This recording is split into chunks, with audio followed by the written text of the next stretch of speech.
The blood on Austin O'Malley's kitchen floor had been there for 3 months, and he could not bring himself to scrub it away.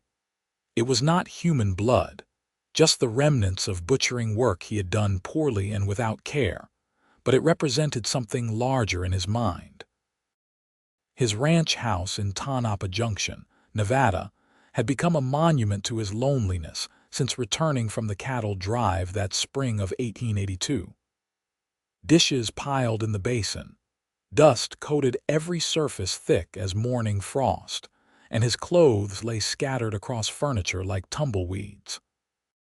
At 28 years old, Austin had built a successful ranch with 200 head of cattle and prime grazing land, but his home felt more like a cave where he merely survived between long days of work.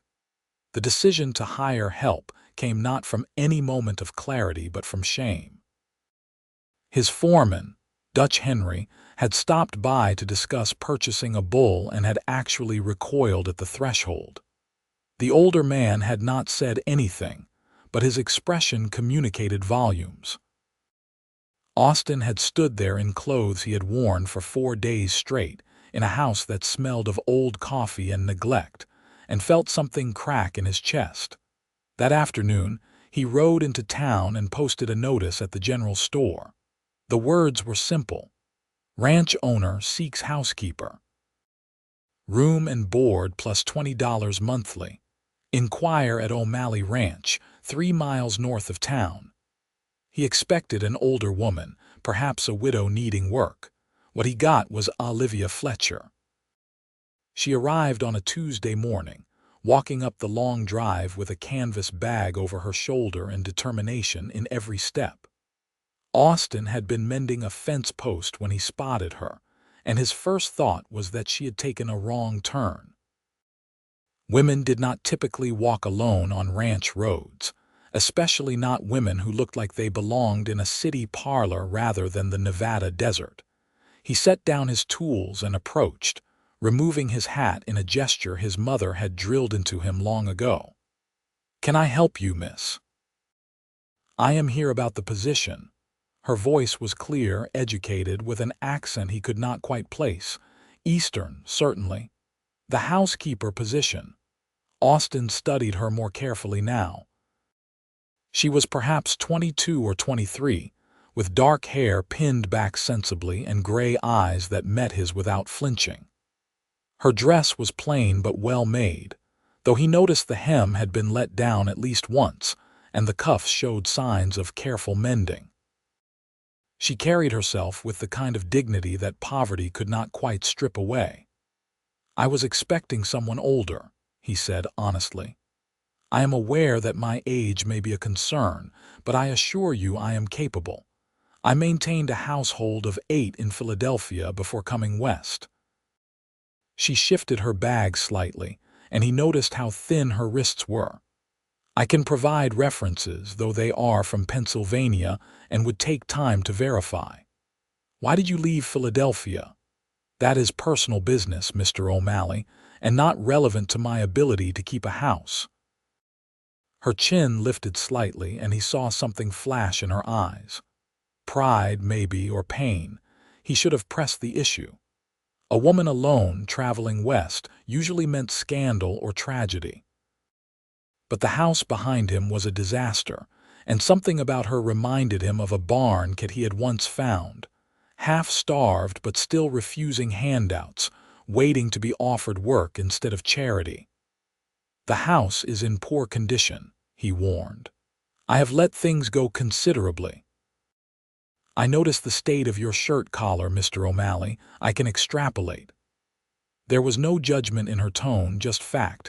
Despite himself, Austin smiled. "Fair enough. The job is yours if you want it. I can show you the house, and if you change your mind, I will ride you back to town with no hard feelings." "I will not change my mind." She did not. When he opened the door to the ranch house, revealing the full extent of the disaster, she simply set down her bag, rolled up her sleeves, and asked where he kept the cleaning supplies. When he admitted he was not sure he had any, she produced a small notebook from her pocket and began writing a list. "I will need these items from town," she said, handing him the paper. "Also, I assume there is a separate room for me." "Yes, the room off the kitchen. It is small, but it has a good window. I will inspect it later. First, I need to know your schedule. What time do you wake? When do you prefer meals? Do you have hired hands who need feeding?" Austin found himself slightly overwhelmed by her efficiency. "I wake around 5. I usually skip breakfast, have something at midday, and eat dinner after evening chores. I have 3 ranch hands, but they take meals at the bunkhouse and handle their own cooking." "You will not skip breakfast anymore," she said firmly. "A man cannot work properly on an empty stomach." "I will have coffee ready at 5:30 and a full meal by 6. That gives you time to eat before starting work." "That is not necessary, Mr. O'Malley. You hired me to keep your house. Part of that is ensuring the household runs properly, which includes proper meals. If you disagree with this approach, we should discuss it now." He stared at her for a long moment, this thin slip of a woman who had just walked into his disaster of a home and immediately started issuing directives. He should have been annoyed. Instead, he felt something that might have been relief. "Breakfast at 6 is fine," he conceded. "I will get those supplies from town this afternoon." "Good. Now, do you have work to attend to? I function better without observation." Austin left feeling as if he had just been politely but firmly dismissed from his own house. He returned to the fence line, but found himself distracted, glancing back at the ranch house more often than necessary.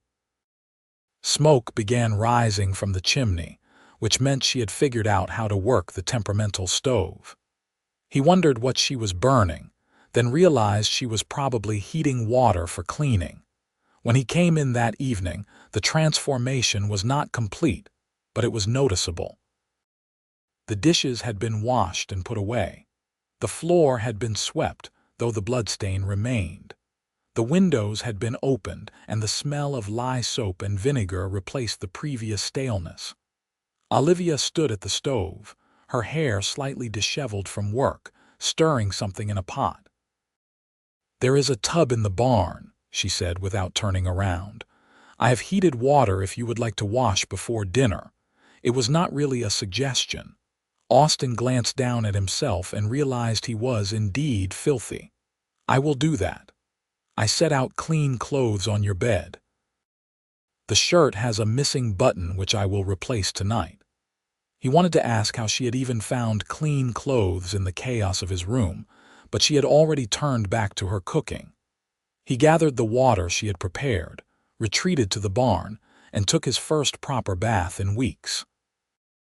When he dressed in the clean clothes, the shirt smelling of soap and sunshine, he felt more human than he had in months. Dinner was simple but good. Stew made from salt pork and vegetables she must have found in his poorly stocked pantry, biscuits that were slightly tough but edible, and coffee that did not taste like mud. They ate in awkward silence, sitting at opposite ends of the table. "The bloodstain in the kitchen," she finally said. "What is it from? Butchering. I did it inside like a fool and the mess was too overwhelming to tackle. I will need strong lye and a brush. It will take several scrubbings. I will add it to tomorrow's supplies." More silence. Austin searched for something to say, some way to bridge the strangeness of having another person in his home. "Your references from Philadelphia. Were you in service there?" Her hands tightened slightly on her fork. "No, the household I maintained was my family's. My father was a minister, and we often hosted church members and travelers. My mother died when I was 14, so I managed things. I am sorry about your mother.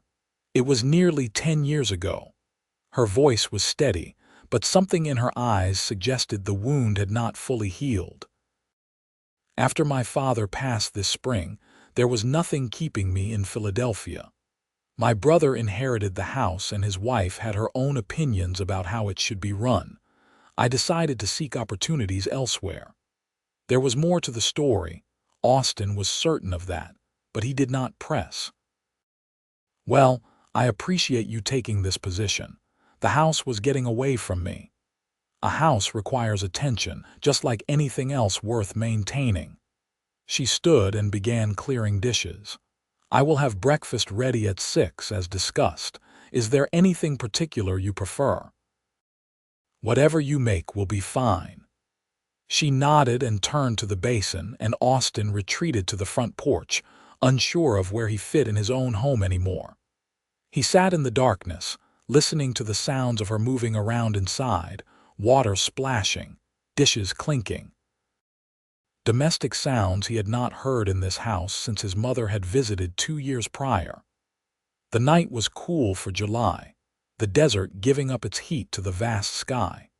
He thought about Olivia inside, scrubbing his dishes, mending his shirt, bringing order to chaos. He wondered what had really driven her west, what she was running from or running toward.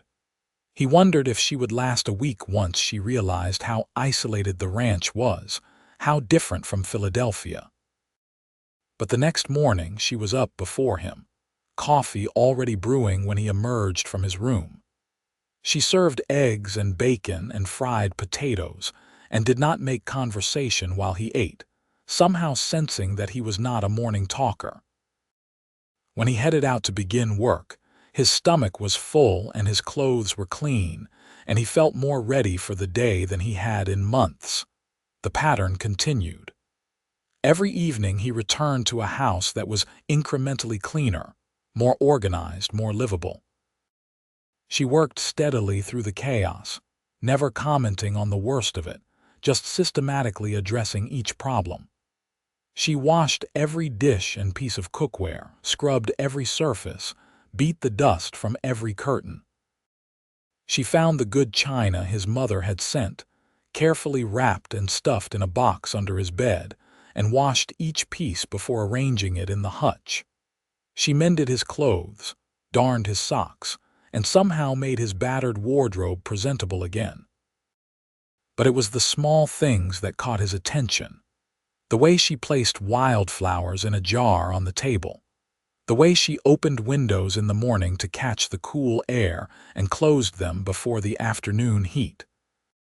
The way she arranged his books, which had been in piles on the floor, onto the shelf by topic.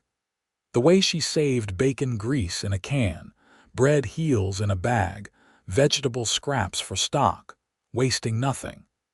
The way the house began to smell like cooking and coffee and soap instead of decay. 2 weeks after her arrival, Austin came in from a difficult day of moving cattle to find her in the kitchen, kneading bread. Her sleeves were rolled up, flour dusted across her forearms, and she was humming something soft and melodic. She did not notice him at first, and he stood in the doorway watching her work. Her movements were practiced and efficient, but there was something almost meditative about the way she worked the dough, pressing and folding with steady rhythm. "That is a pretty tune," he said, and she startled slightly. "Just an old hymn. My father used to say I could not carry a tune in a bucket, but I never believed him." She shaped the dough into loaves and set them aside to rise. "You are back earlier than usual, finished quicker than expected." He poured himself coffee from the pot that was always hot. "The house looks good. There is still work to be done. I want to tackle your bedroom next, if that is acceptable. I have been avoiding it to give you privacy, but I cannot properly clean the house while ignoring an entire room." "That is fine. I apologize in advance for whatever horror you find in there. Mr. O'Malley, I have already washed 3 months' worth of your undergarments. I doubt your bedroom can shock me at this point." He nearly choked on his coffee, and she smiled slightly, the first real smile he had seen from her. It transformed her face, softening the serious edges, and he found himself smiling back. "Fair point, Miss Fletcher. Olivia is fine. We live in the same house. Formality seems excessive." Then you should call me Austin. She considered this, then nodded.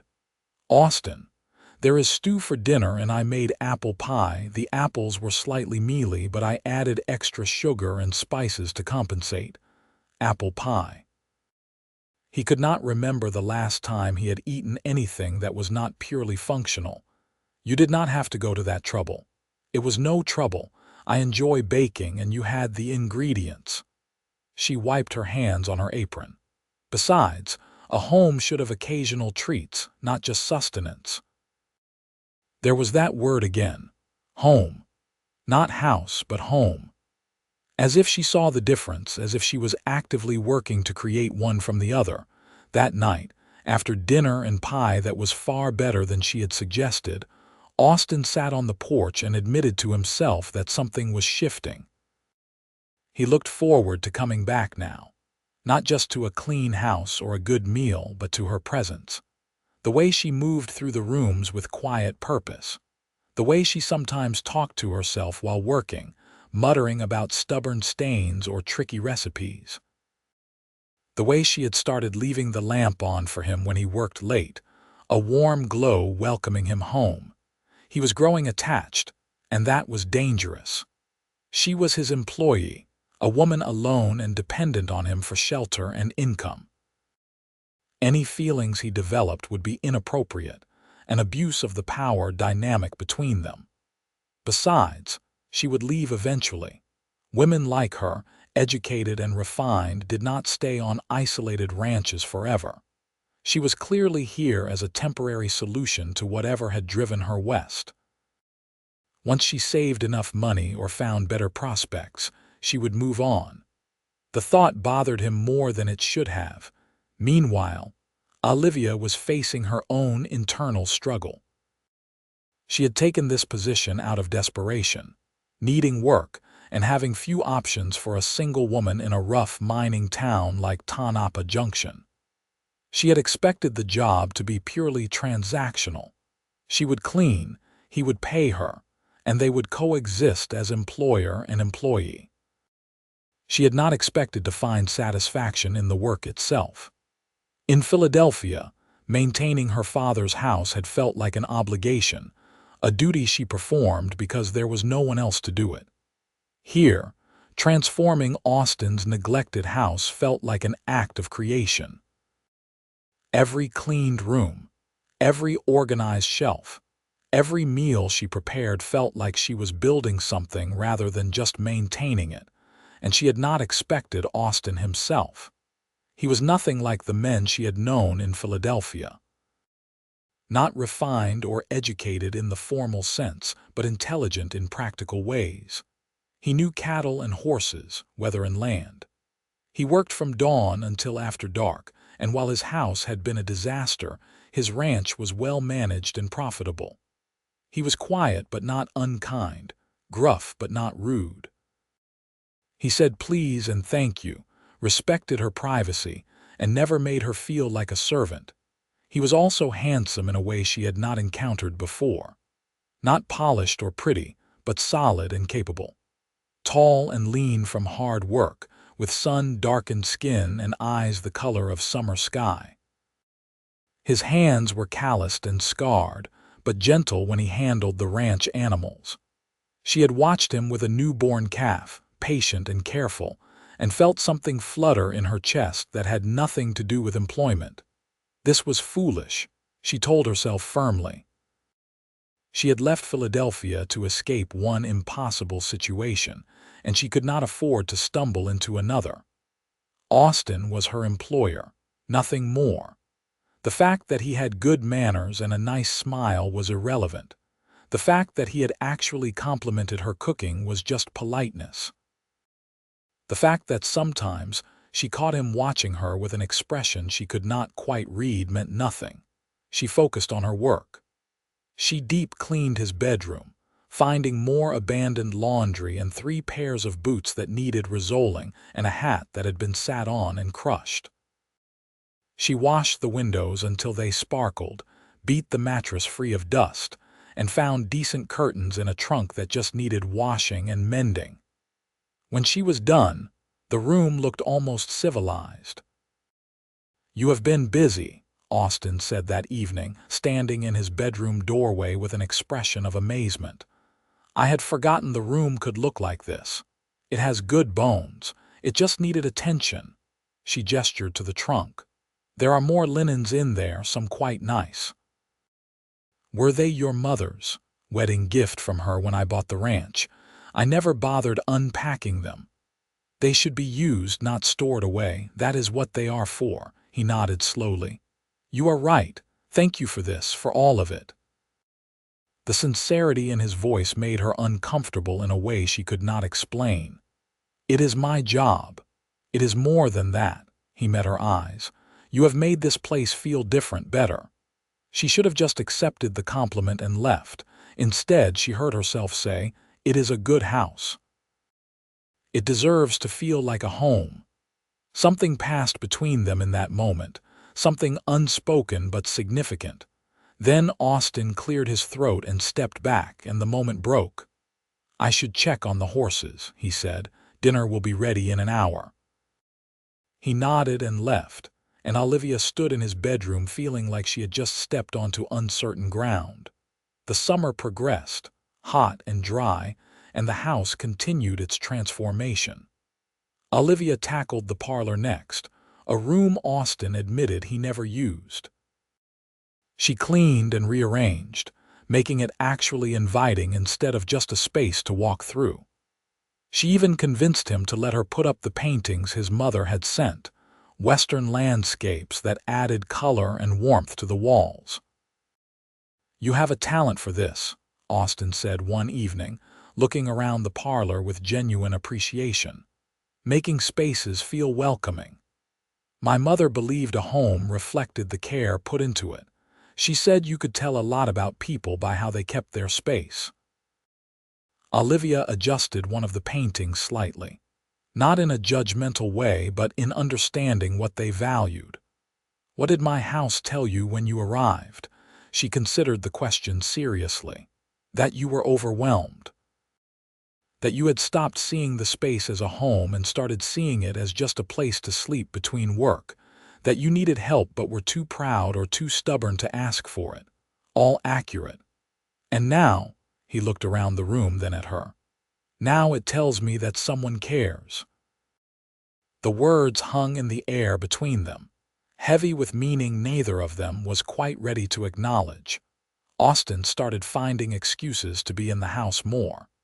He would come in for coffee mid-morning, or to get a tool he claimed to need. He began eating lunch at the house instead of in the fields, sitting at the kitchen table while Olivia worked, making conversation that gradually became easier and more natural. He learned that she loved reading but had left most of her books in Philadelphia. He offered her access to his small collection, and she accepted with genuine pleasure. She learned that he had wanted to be a teacher when he was young but family circumstances had led him to ranching instead. He admitted he still missed the idea sometimes, the notion of shaping young minds instead of managing cattle. "You could still teach," she said. "Tanapa Junction must have children who need educating. They have a school teacher, and I have a ranch to run. Those are not mutually exclusive. You could teach on Sundays or in the evenings. Share what you know about reading and writing and mathematics." He looked at her with surprise. "You really think I could? Why not? You are clearly intelligent and well-read. Just because you chose ranching does not mean you must abandon all other interests." The idea took root in his mind, and he found himself thinking about it over the following days. Not seriously, not yet, but the possibility was there. For her part, Olivia found herself sharing things she had not intended to reveal. About her father's decline in his final years, his mind failing faster than his body. About her brother's wife, who had made it clear that Olivia was no longer welcome in the house where she had grown up. About the humiliation of being dependent on family charity, of having no prospects and no independence. "Philadelphia has more opportunities than Nevada," Austin said carefully. "Why come here specifically?" Philadelphia has opportunities for certain types of women. Wealthy women or women willing to marry for security. I am neither. She needed dough with perhaps more force than necessary. I wanted to go somewhere I could work and earn my own way, where my value was not determined by my connections or my marriage prospects. That makes sense, does it? Most people think I am running from scandal. I can see it in their faces when they learn I traveled alone. Are you? She met his eyes steadily. No, I am running toward something instead: independence, self-sufficiency, a life that is mine. Austin understood that desire in a way he had not expected. It was why he had left his family's farm in Missouri, why he had pushed west to establish his own ranch.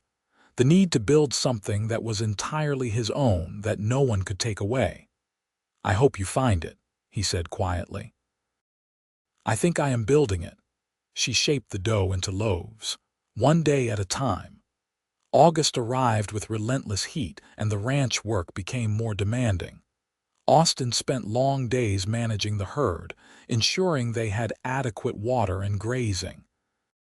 He came home exhausted, covered in dust and sweat, and found relief in the cool house and cold water Olivia always had waiting.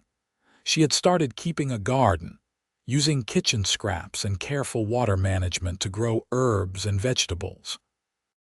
It was a small plot, but she tended it carefully, and he often saw her out there in the early morning or evening when the heat was less intense. You did not have to do this, he said, watching her weed the rows of beans and tomatoes. I wanted to.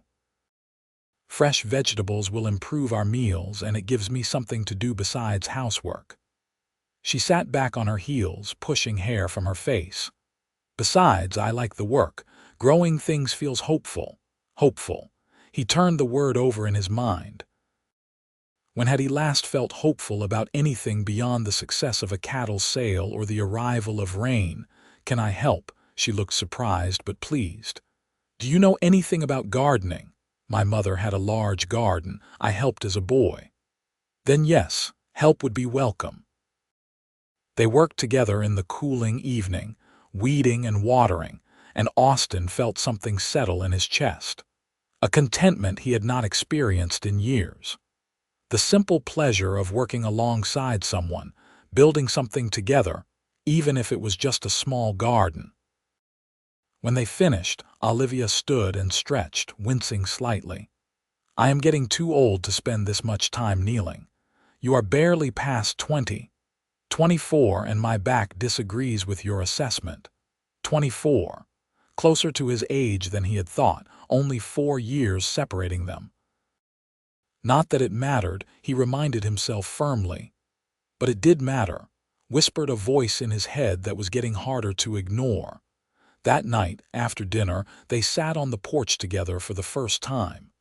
It happened naturally, without planning. Austin had gone outside to cool off, and Olivia had followed with 2 glasses of cold tea. She handed him one and sat in the other chair, and neither of them questioned it. The stars are incredible here, she said, looking up at the vast expanse of sky. In Philadelphia, you could barely see them through the smoke and city lights. That was one of the things I loved about coming west. The sky feels bigger somehow. They sat in comfortable silence, sipping tea and watching stars emerge as the last light faded. A coyote called in the distance and another answered. The desert night settled around them, cool and vast and peaceful. Can I ask you something? Olivia's voice was quiet, almost hesitant. Of course. Why did you let the house get so bad? You clearly care about the ranch and you maintain the barns and equipment. But the house, you just let it go. Austin was quiet for a long moment. After my father died, my mother wanted me to come back to Missouri. She said running a ranch alone was too hard, that I should sell and return to the family farm. We argued about it and I said things I regret. She has not visited since. That was 2 years ago. Yes. and I realized that maintaining the house felt like admitting I was alone, that I was building a life without family, so I just stopped. I told myself I was too busy, that it did not matter, that it was just me anyway. He looked at the glass in his hands. But really, I think I was punishing myself. For choosing the ranch over family.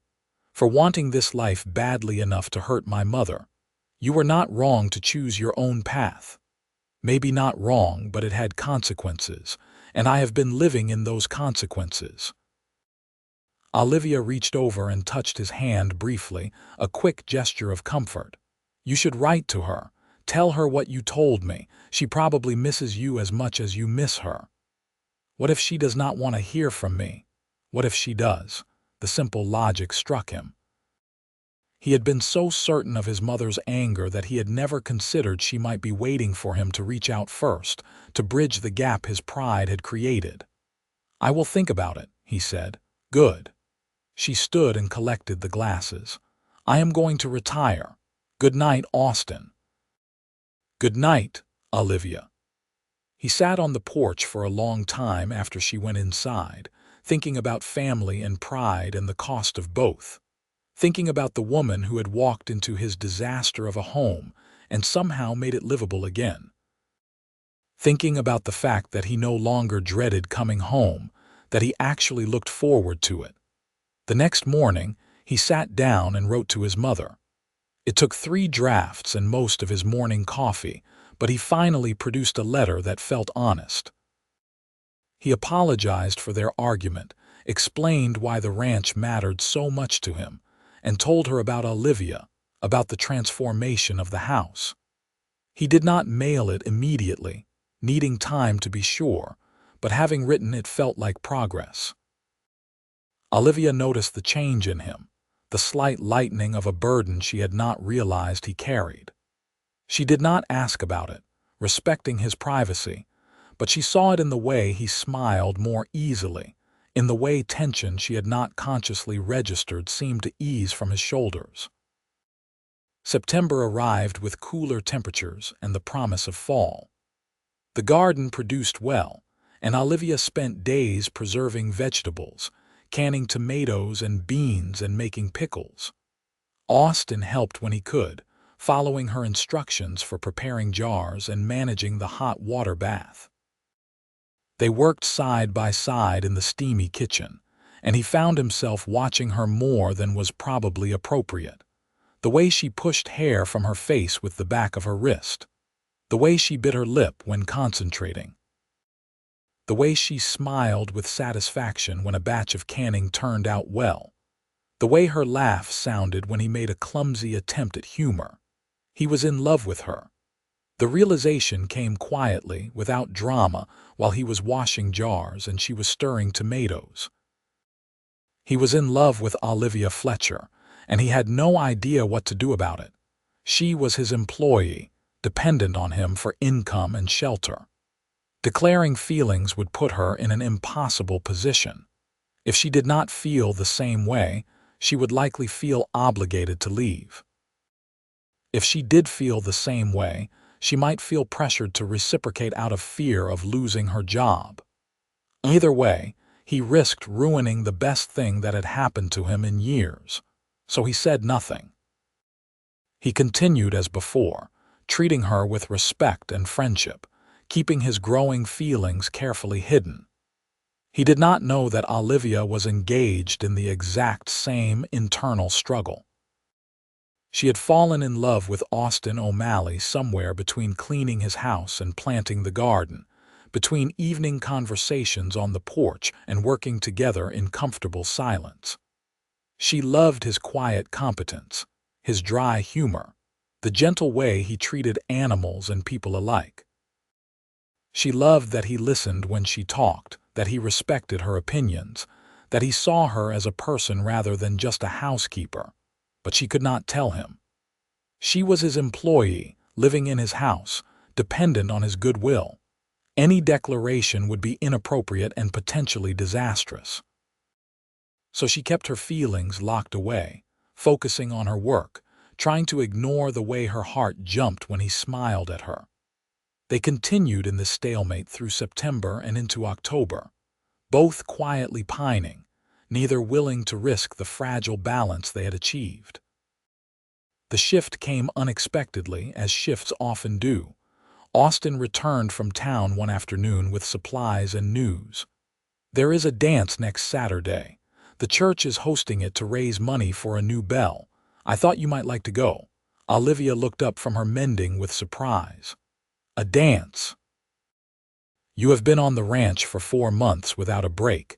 It might be nice to socialize, meet some of the town women."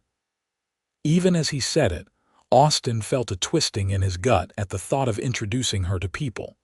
Once the town got to know her, someone would surely try to court her. Someone younger or wealthier or more charming. Someone who could offer her more than he could. But keeping her isolated on the ranch was selfish. She deserved a life beyond his house. "I suppose that would be nice," Olivia said carefully. In truth, the thought of socializing with strangers made her nervous, but she could see that Austin thought he was doing something kind. "I would need to make sure I have something appropriate to wear. There is fabric in the trunk in the spare room. My mother sent it for curtains, but I think she would prefer you use it for a dress." The dance became a focal point for the week. Olivia worked on the dress in her spare time, using a pattern she had brought from Philadelphia and adapting it to the fabric Austin provided, a pretty blue cotton that matched her eyes. She had not sewn clothing in some time, but her skills returned as she worked, and the dress took shape nicely. Austin watched the process with mixed feelings: pride that she would look beautiful, anxiety about introducing her to the town, dread at the thought of someone else noticing what he had noticed, that Olivia Fletcher was remarkable. Saturday arrived with perfect weather, cool and clear. They rode to town in the wagon, Olivia in her new blue dress and Austin in his cleanest shirt. The church hall was already full of people when they arrived, music from a fiddle and guitar drifting through the open doors. The moment they entered, conversations paused. A single woman arriving with Austin O'Malley was noteworthy, and Olivia felt the weight of curious stares. Austin stayed close, his hand light on her elbow, a gesture of protection that she appreciated. "Austin O'Malley, is that really you, looking respectable?" A woman approached, older and friendly, with sharp eyes that took in everything. "And who is this?" "Mrs. Henderson, this is Olivia Fletcher. She has been keeping house at the ranch." "Olivia, Mrs. Henderson runs the general store." "The housekeeper." Mrs. Henderson looked delighted. "Well, no wonder we have not seen you looking like a vagrant lately.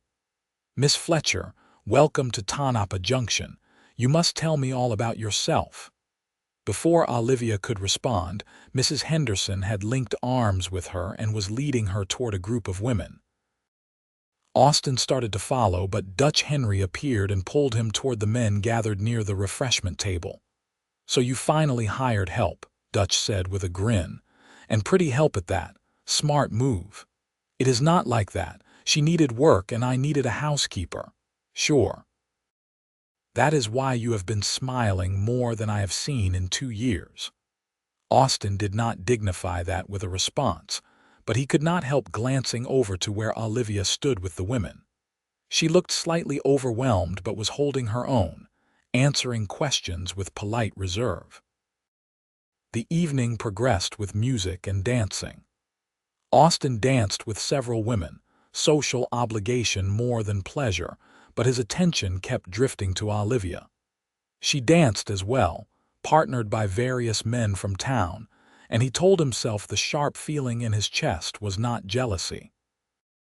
Then Jacob Miller asked her to dance for the 3rd time, and Austin found himself moving without conscious thought, cutting in with an apology that was not particularly sincere. "I hope you do not mind," he said to Olivia as he took her hand for a waltz. "Not at all." She sounded relieved. "Mr. Miller is very enthusiastic but not particularly skilled at dancing. He stepped on my foot twice." Austin smiled and guided her through the dance with much more competence. She was a good dancer, light on her feet, and they moved together easily. It felt natural, having her in his arms even in the relatively chaste framework of a waltz. "Are you enjoying yourself?" he asked. "It is nice to meet people, though I am being asked many questions. Such as, how long I am staying, whether I have family, if I am spoken for." She said the last one lightly, but he felt her tense slightly. "What did you tell them?" "That I have no immediate plans to leave, that my family is in Philadelphia, and that my personal life is private." Good answers. "Austin, is there something wrong? You seem tense." He forced himself to relax.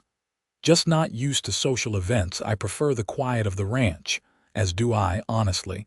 This is pleasant, but I will be glad to go home." Home. She had said it unconsciously, he thought, but the word wrapped around his heart and squeezed. They finished the dance and separated, returning to their respective social obligations, but something had shifted. The word hung between them, unacknowledged but present. The ride back to the ranch was quiet. Olivia looked tired, leaning against the wagon seat, and Austin focused on the road, trying to sort through the tumult of his emotions.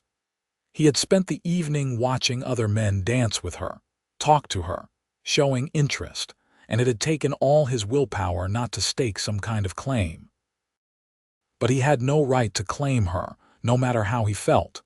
"Thank you for taking me," Olivia said as they neared the ranch. "It was kind of you to think of it. You should not be isolated just because you work for me. If you want to go to town more often, for church or other social events, that is fine. I am content at the ranch. Still, the option is there." They reached the house and Austin helped her down from the wagon, his hands on her waist steadying her. In the moonlight, she looked almost ethereal in the blue dress, and he found himself unable to look away. "Austin," she started, and there was something in her voice that made his heart race. "Yes." She seemed to struggle with herself, then shook her head. "Never mind, good night." She went inside quickly, leaving him standing in the yard, wondering what she had been about to say. Inside, Olivia leaned against the door, heart pounding. She had almost said it. Almost told him that she did not want to go to town, that she did not want to dance with other men, that the only place she wanted to be was here with him. But the words had caught in her throat, fear and propriety holding them back. This could not continue. She could not keep living in the same house, loving him in secret, pretending that her feelings were purely professional. But what was the alternative? Leave and lose him entirely. Stay and slowly drive herself mad with wanting what she could not have. She changed out of the blue dress and lay in bed, staring at the ceiling, trying to find a solution that did not end in heartbreak. Austin was similarly sleepless. He checked on the horses, did unnecessary chores in the barn, anything to avoid going inside and lying awake in his room knowing Olivia was just down the hall. The dance had crystallized something for him. Seeing other men interested in her, realizing she could walk away at any time, choose any of a dozen different paths. The thought of losing her was unbearable, but what could he offer? A ranch in the middle of nowhere, a life of hard work and isolation. She deserved better, deserved someone who could give her the life she had left behind in Philadelphia. Someone educated and refined, who could match her intelligence and background. Except she had left that life intentionally. She had chosen the West, chosen independence and self-sufficiency over comfort and society. Maybe, just maybe, she might also choose him. The thought was terrifying and exhilarating in equal measure. The next morning was Sunday and they moved around each other carefully, both clearly tired from poor sleep. Austin made a decision over breakfast. "I mailed the letter to my mother," he said. "The one I wrote last month. I finally felt ready to send it." Olivia looked up with pleasure. That is wonderful. I am sure she will be happy to hear from you.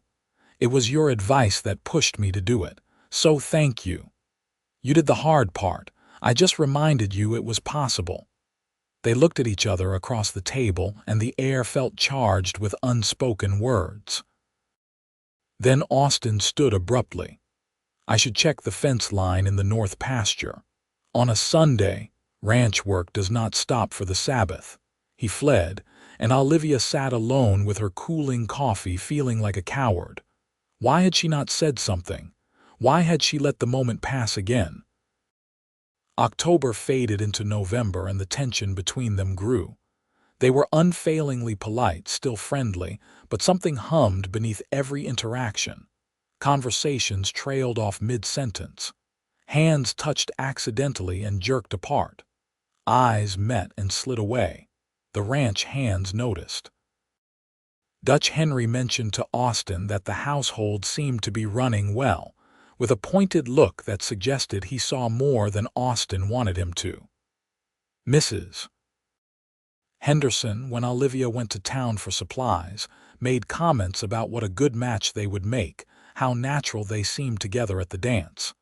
"We are employer and employee," Olivia said firmly. "Nothing more." "If you say so, dear." "But I saw how he looked at you and how you looked at him. That was not business, that was something else entirely." Olivia left the store flustered and confused, Mrs. Henderson's words echoing in her mind. Had she been that obvious? Was Austin aware of her feelings? The thought mortified her. She was still turning it over in her mind when she arrived back at the ranch and found Austin in the barn, struggling with a mare who was having a difficult birth. He looked up when she entered, relief flooding his face. "I need help. Can you assist?" Olivia had never helped with animal birth before, but she did not hesitate. She set down the supplies and joined him, following his instructions to hold the mare steady while he worked. It was messy and difficult, and the mare was clearly in distress, but Austin's hands were sure and gentle as he helped guide the foal into the world. When the foal finally emerged, slick and steaming in the cool November air, Olivia felt tears prick her eyes. New life, improbable and beautiful, struggling to stand on unsteady legs. "You did it," she said, watching Austin check the foal, ensure it was breathing properly. "We did it. I could not have managed without you."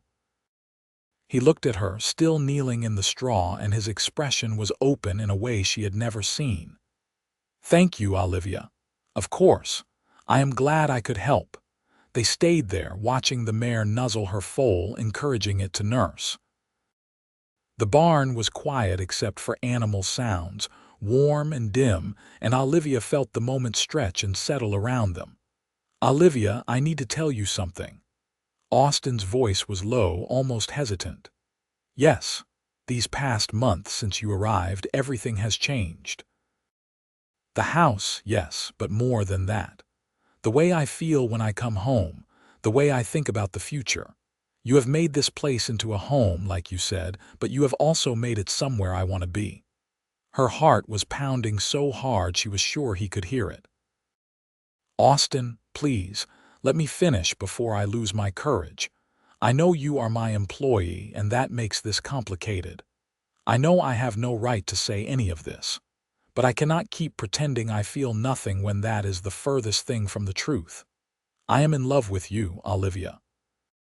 I have been for months, and if you do not feel the same way, I understand and nothing has to change, but I needed you to know." Olivia stared at him, emotions crashing through her so intensely she could barely breathe. He loved her. Austin O'Malley, the quiet cowboy who had hired her to clean his house, loved her.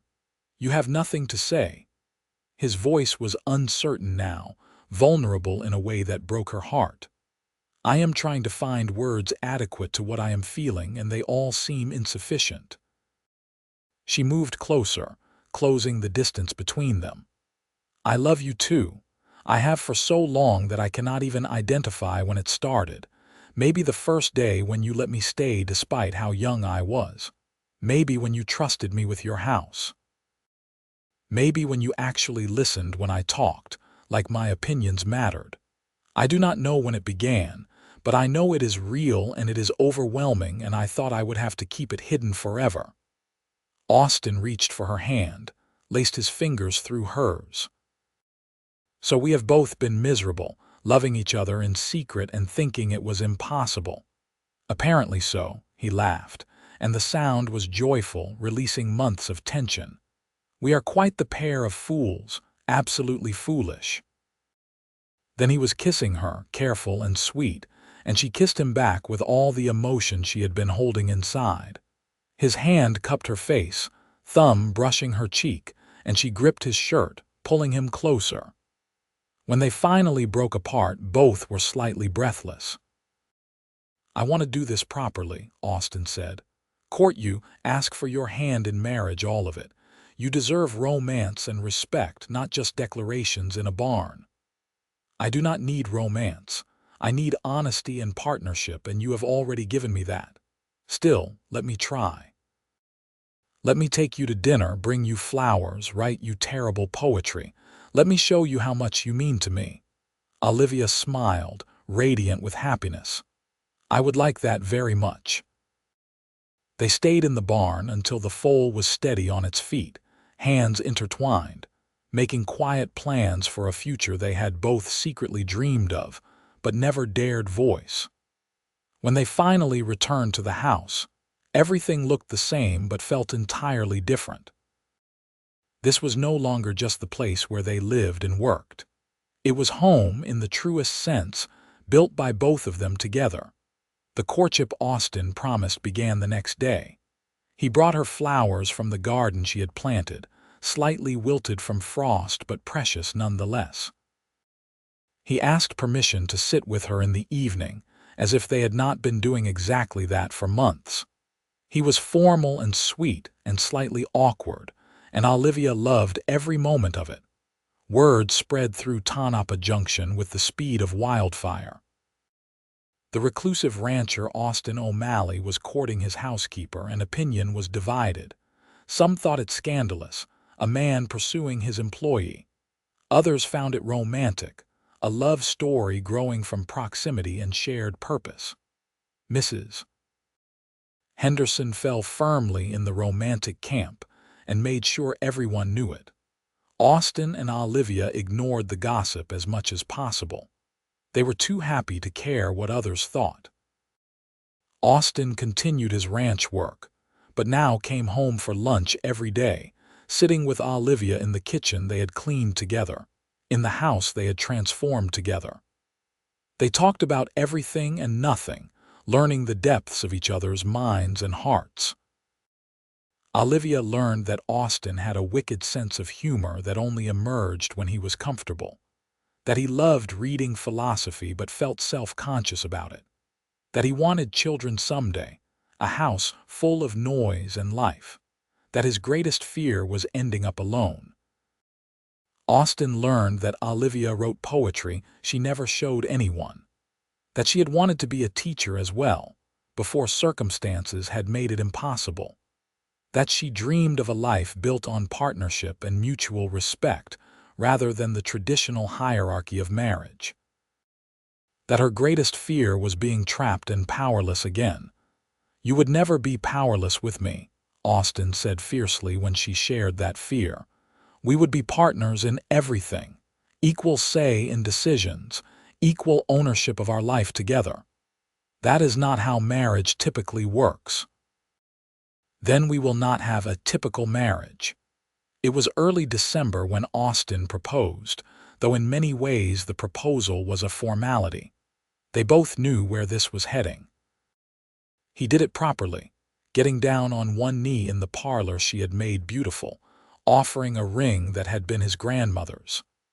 "Olivia Fletcher, would you do me the honor of becoming my wife? Of building a life here with me, of making this house our home together? I promise to love you, respect you, and partner with you in all things. I promise that your voice will always matter, that your dreams will be as important as mine. I cannot offer you luxury or high society, but I can offer you my whole heart and a life built on honesty and love." Olivia's eyes filled with tears.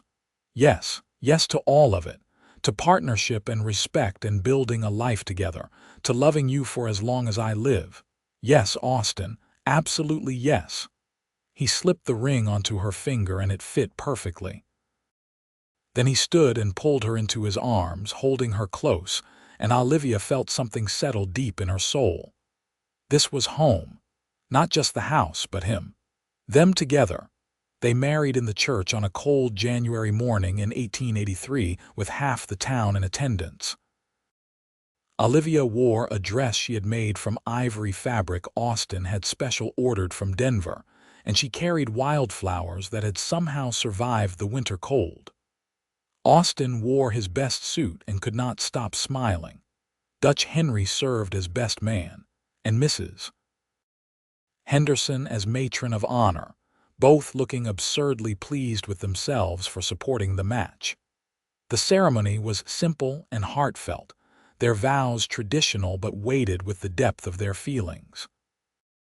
When the preacher pronounced them married, Austin kissed her with such tenderness that several of the women in attendance openly wept. The reception was held at the church hall, with food contributed by various townspeople and music from the same fiddle and guitar that had played at the dance, where Austin had first realized the depth of his feelings. They danced together, husband and wife now, and Olivia thought back to that night in October, both of them silently pining, too afraid to speak. How different everything was now.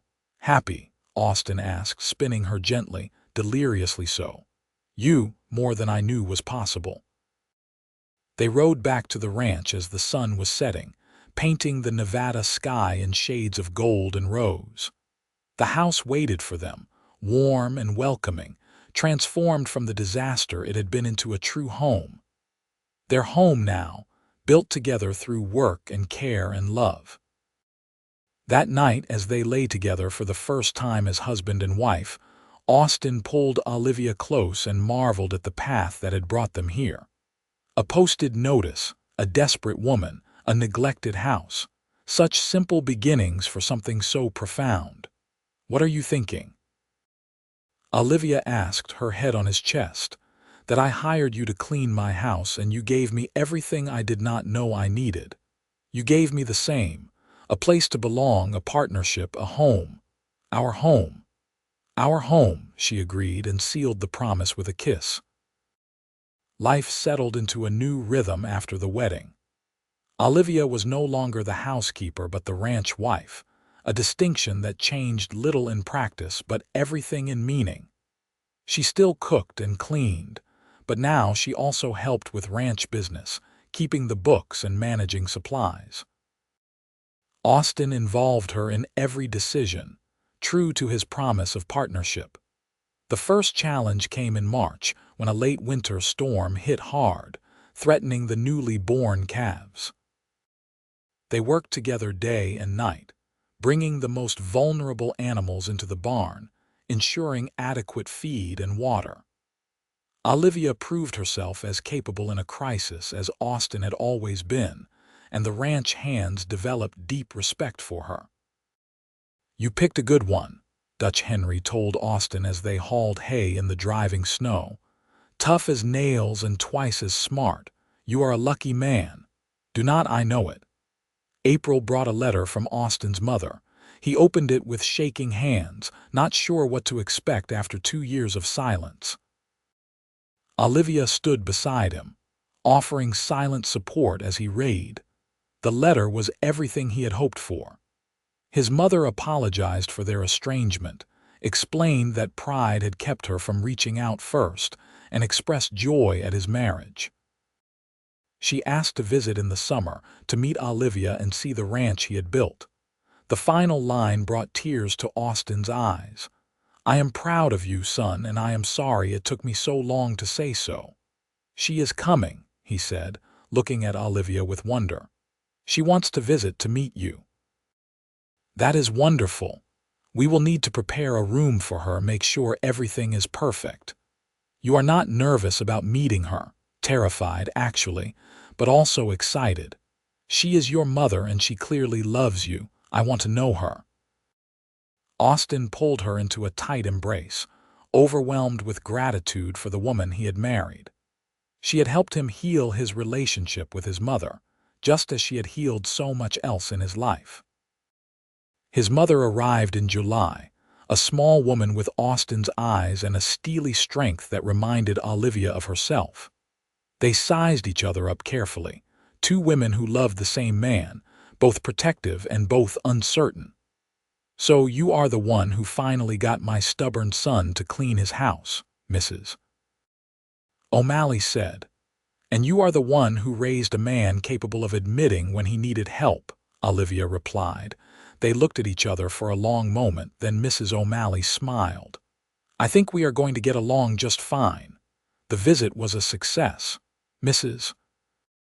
O'Malley approved of the ranch, the house, and most importantly, the marriage. She saw how Austin and Olivia moved around each other with practiced ease, how they communicated with looks and gestures, how they supported and challenged each other. This was a true partnership, and it brought her peace to see her son so happy. "You have done well," she told Austin before she left. "The ranch is thriving, but more than that, you are thriving. That is what I wanted for you all along.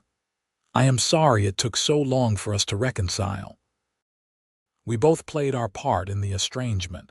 What matters is that we have moved past it." She kissed his cheek. "Take care of that wife of yours. She is special. Every single day."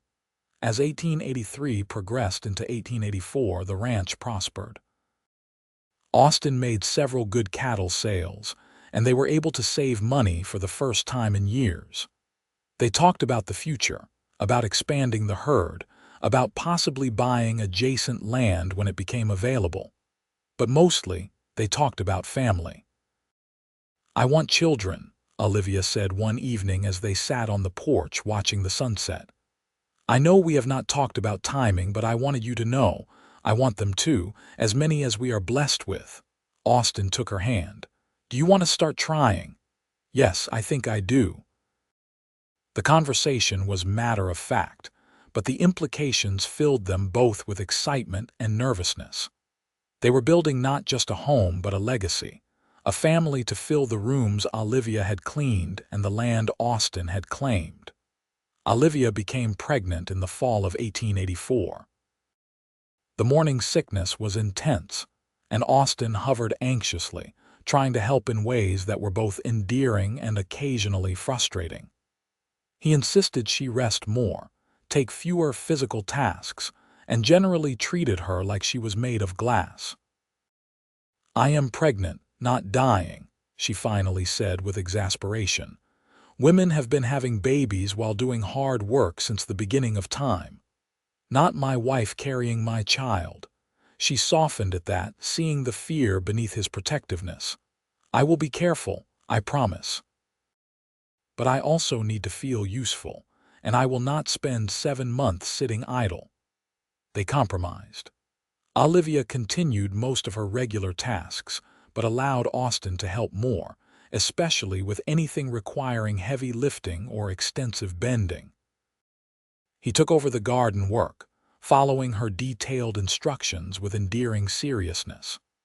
The ranch hands found it hilarious to see their tough boss carefully tending tomato plants, but no one dared comment. The pregnancy progressed well through winter and into spring. Olivia's belly grew round, and they spent evenings talking to the baby, planning for the addition to their family. They prepared the spare room as a nursery, painting it soft yellow and building a cradle from wood Austin had been saving for something special. "Boy or girl, do you have a preference?" Olivia asked as they arranged the nursery. "Healthy. That is my only preference. Mine too. Though a boy would be nice for you, someone to pass the ranch to. A daughter could run the ranch just as well. You have proven that capability has nothing to do with gender." She smiled and kissed him. "You are going to be an excellent father." "I hope so. I am terrified I will do something wrong." "You will. We both will. but we will figure it out together, just like everything else. Olivia went into labor on a warm May evening in 1885. Austin sent Dutch Henry racing to town for the doctor, while he stayed with Olivia, remembering everything his mother had taught him about childbirth during her visit. He boiled water, gathered clean linens, and tried desperately not to let Olivia see how frightened he was. The labor was long and difficult. The doctor arrived and provided guidance, but ultimately there was little he could do except wait and encourage. Austin stayed by Olivia's side the entire time, holding her hand, wiping sweat from her face, murmuring words of love and encouragement. "I cannot do this," Olivia gasped during a particularly intense contraction. "You can. You are the strongest person I know, just a little longer." When their son finally entered the world, wailing and perfect, Austin cried openly. He cut the cord with shaking hands and helped the doctor ensure the baby was healthy before bringing him to Olivia.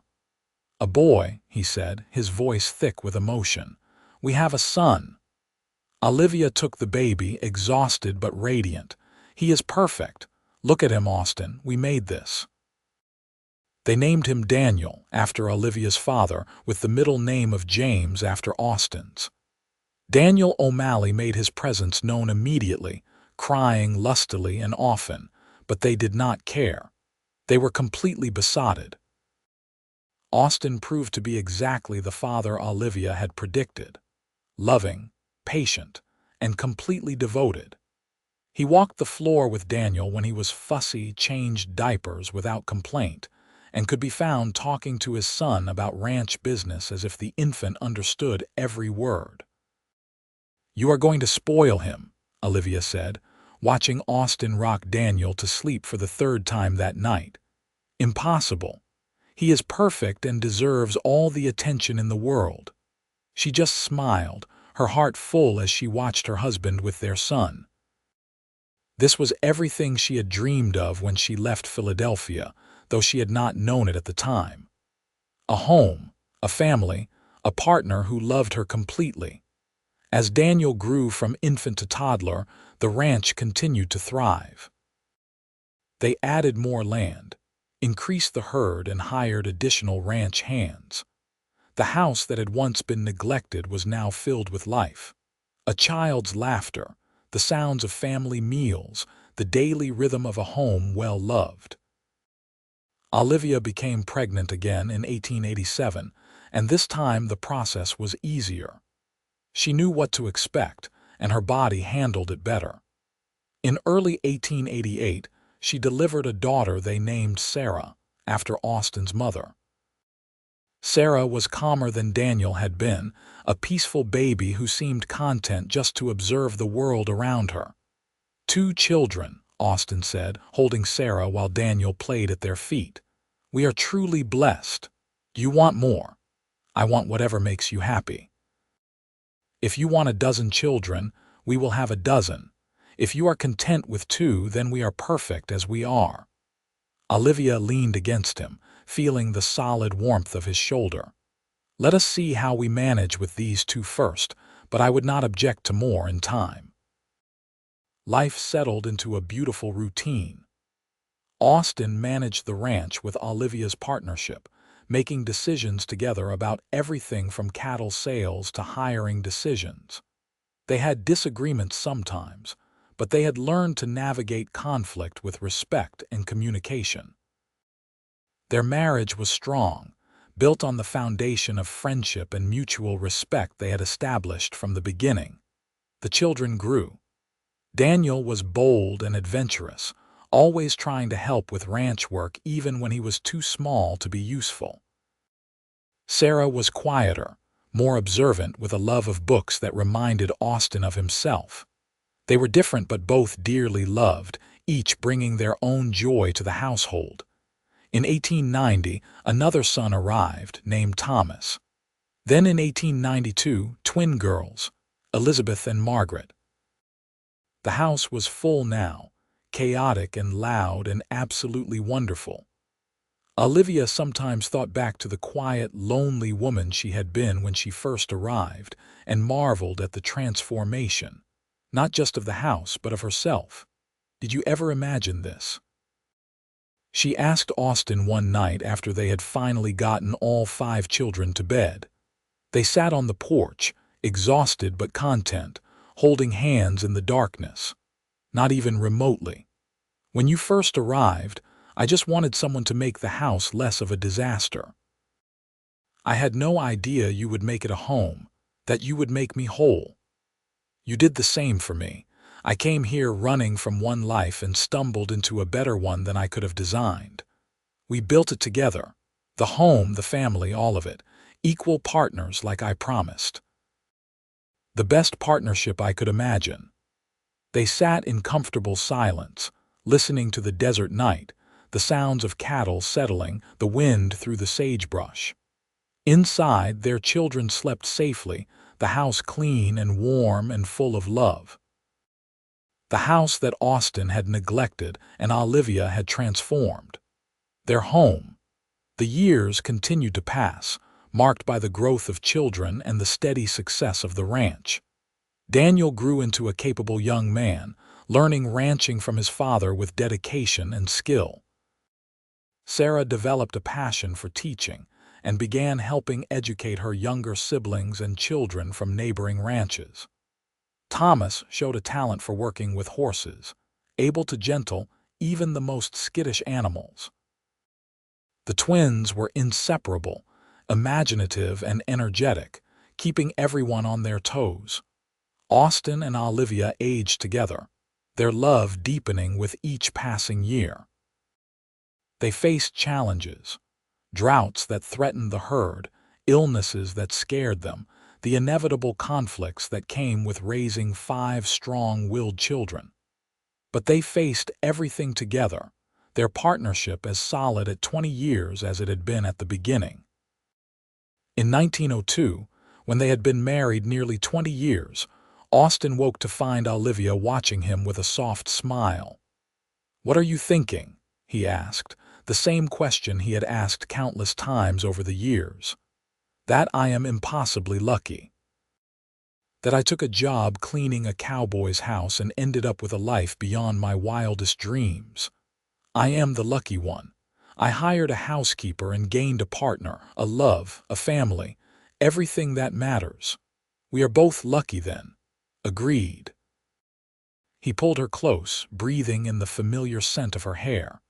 "I love you, Olivia O'Malley, more today than yesterday, less than tomorrow. I love you too, always."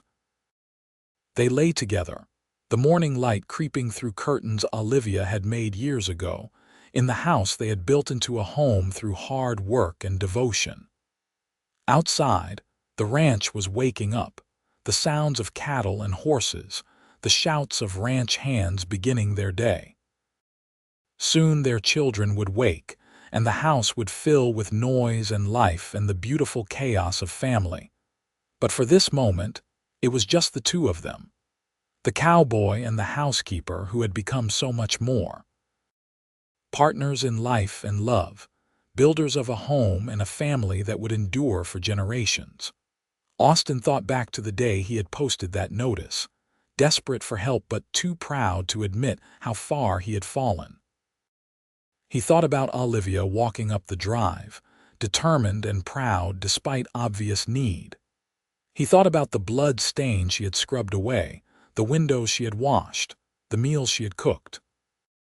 The way she had taken his house and made it a home, not just through cleaning but through care, through presence, through love.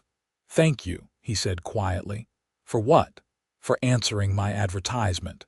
For staying when you saw what a disaster I was.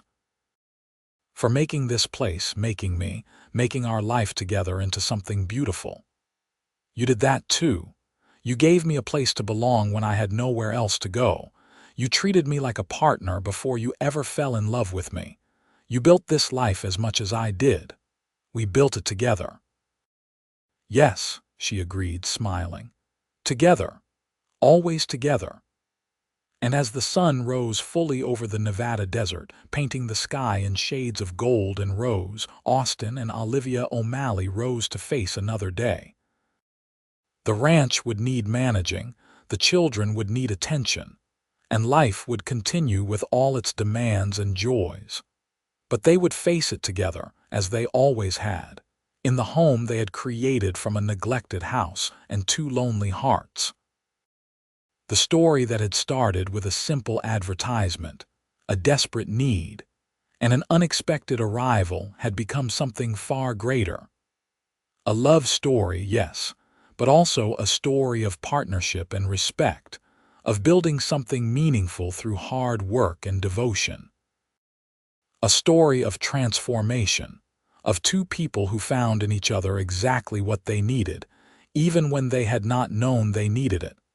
The house stood solid and welcoming, no longer neglected but cherished.